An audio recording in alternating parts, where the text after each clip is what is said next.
आखिर कब तक। जी दिनेश एक लास्ट के 2 ही क्वेश्चन लूंगा, ज्यादा समय नहीं लूंगा बस। जी। जब मणिपुर के ऊपर पहली बार प्रधानमंत्री जी ने 36 सेकंड की टिप्पणी दी थी, तो टेलीग्राफ ने बहुत सारे छोटे छोटे घड़ियाल बनाए थे उसके ऊपर। जी जी। थिक स्किन, और वो जो फ्रंट पेज था वो चर्चा का विषय बना था। आप जानते सर, आप तक तो पहुंच गई होगी खबर कि मोदी जी की इस स्पीच के ऊपर भी टेलीग्राफ का जो फ्रंट पेज है काफी चर्चा का विषय बना हुआ है। उस पे शब्द जो सैकड़ों बार लिखा, ब्ला ब्ला ब्ला ब्ला ब्ला ब्ला, और शायद आके डैश में ब्लास्फेमी भी लिखा हुआ उसके ऊपर। हाँ, ऊपर हेडिंग में उन्होंने बीच में डैश लगा के ब्लास्फेमी लिखा है। जी जी जी। ईश निंदा हो जाएगी मोदी जी क्या, तो मोदी जी की आलोचना ईश निंदा हो जाएगी सर। ब्लास्फेमी एक्ट पाकिस्तान में है, अपने है कि नहीं मुझे नहीं पता। ईश निंदा, नरेंद्र मोदी की आलोचना तो ईश निंदा है सर। भारत में उस रूप में नहीं है, लेकिन हाँ ये एक्सपेक्ट किया जाता है कि आप दूसरे हर धर्म का सम्मान करेंगे और किसी भी धर्म की भावनाओं को चोट नहीं पहुंचाएंगे। लेकिन वो ईश निंदा वाला सिस्टम यहाँ पर नहीं है, उस किस्म के अपने नहीं है सर जी। वैसे भी दंड संहिता तो अब खत्म हो गई ना, तो न्याय संहिता आ गई है। न्याय संहिता न्याय संहिता। अब एक प्रश्न ये पूछना चाहूंगा कि बापू को तो मारने का पूरा प्रयास तो उन्होंने कर लिया है, उसे खत्म करने के सारे जो प्रपंच हो सकते थे करके देख रहे हैं।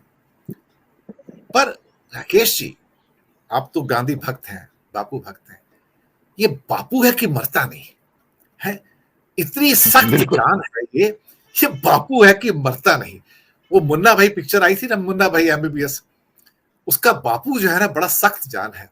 वो सिखाता भी है, वो मनाता भी है, वो रोता भी है, वो हंसता भी है, लेकिन वो आपके जहन से हटता नहीं है।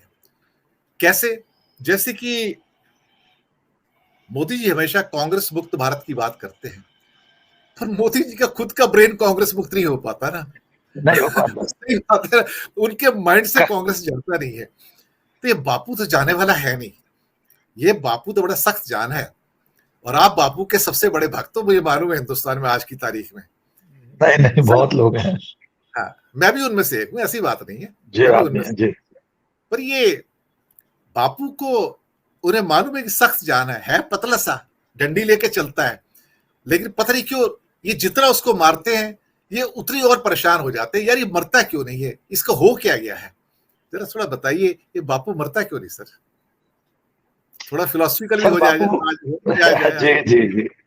मैं तो हमेशा से कहता रहा हूँ, बापू हमारा अजर अमर है, उसे कोई मार नहीं सकता, क्योंकि अब वो देह नहीं है। हमारा बापू एक विचार है, खासतौर से इन लोगों के लिए। वो दंगल फिल्म का एक गाना था कि बापू तू तो सेहत के लिए हानिकारक है। तो असल में संघ, हिंदू महासभा, ऐसे विचारधारा के लोगों के लिए बापू उनकी सेहत के लिए बहुत हानिकारक है, क्योंकि उसका विचार कालजयी है। मूलतः उसका विचार कालजयी है। आपने उसके सीने में 3 गोलियां उतार दी, क्या फर्क पड़ा उसे? आप आज भी उसके पुतले पर गोलियां चलाते हैं। वो कोई मोहतरमा है उत्तर प्रदेश में, तो 30 जनवरी के दिन उस बापू का पुतला बनाकर उसमें गुब्बारे भर के, लाल रंग का पानी उसमें भर के, पिस्तौल से उस पर छर्रे उतारती हैं। क्या बापू उसके बाद मर गया?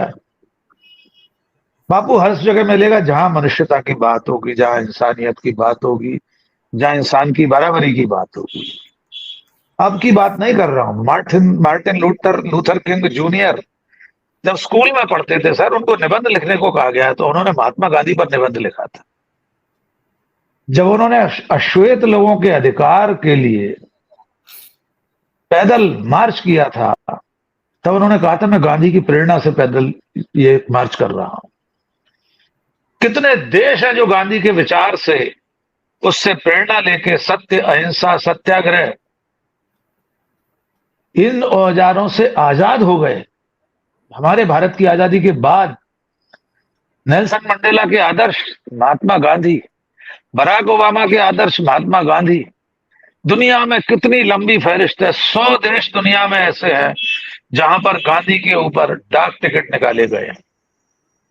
वो ब्रिटिश हुकूमत जिसके खिलाफ मोहनदास करमचंद गांधी आजीवन लड़ता रहा, जिसके कारण अंग्रेजों को भारत छोड़कर जाना पड़ा, उन अंग्रेजों की संसद के सामने गांधी लाठी टेक कर खड़ा है।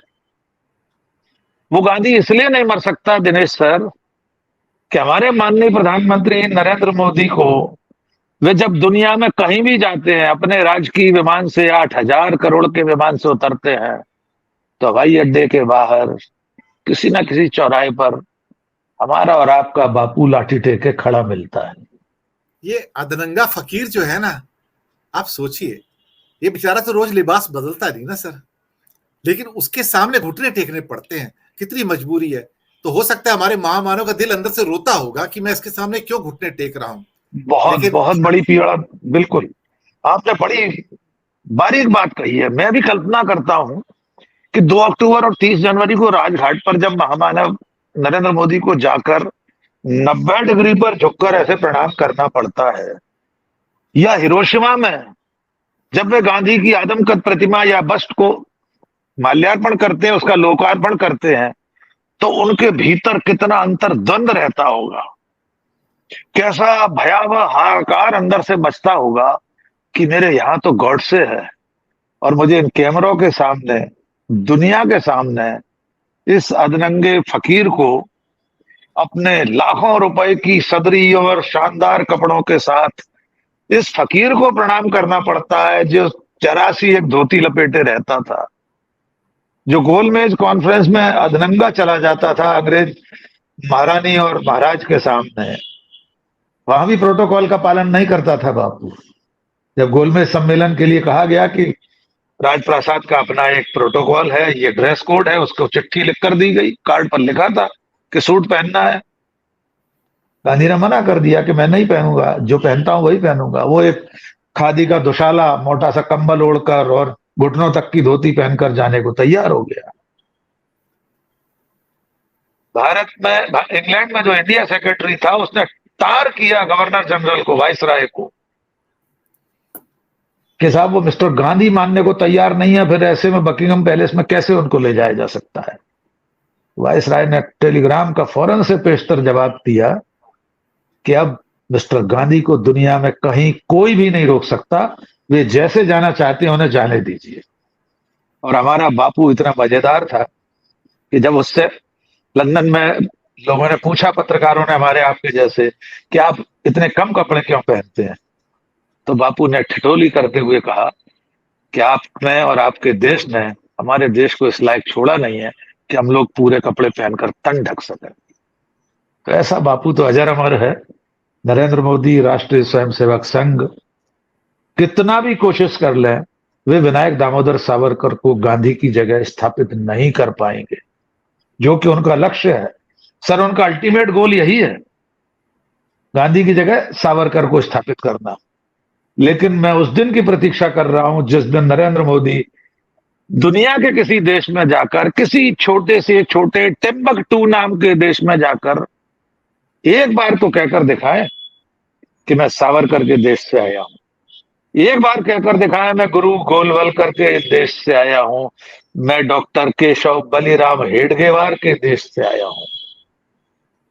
वे कभी नहीं कह पाएंगे। उन्हें दुनिया के हर कोने में यही कहना पड़ेगा कि मैं महात्मा गांधी के देश से आया हूं, मैं गौतम बुद्ध के देश से आया हूं। इसलिए मैं निश्चिंत हूं कि वे सावरकर को गांधी की जगह कभी नहीं रख पाएंगे। जी दिनेश।